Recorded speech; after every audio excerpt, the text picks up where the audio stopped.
Ден 8 от 100 сайта за 100 дни. Днес ще ви покажа как превърнах това в това.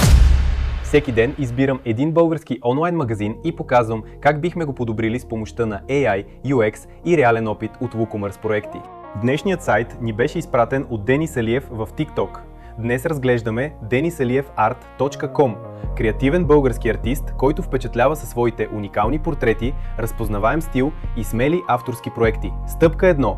Качих скриншот на началната страница в ChatGPT и написах: анализирай началната страница и предложи как продуктите, изкуството и персоналните портрети да бъдат представени по-въздействащо. Стъпка 2. След това написах: предложи идеи за по-емоционално заглавие, по-силна основна визия, ясни категории и по-видими бутони. Стъпка 3. Накрая написах: създай модерен UI/UX редизайн на началната страница, който запазва бранд цветовете и поставя изкуството във фокуса. И само за няколко секунди получихме изцяло нова концепция за началната страница.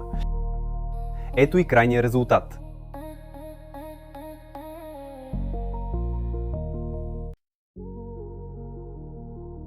Какво подобрихме? Добавихме по-въздействащо hero изображение, за да грабнем вниманието на потребителя още в първите секунди. Добавихме по-емоционални заглавия, за да създадем по-силна връзка с посетителя и направим бранда по-запомнящ се.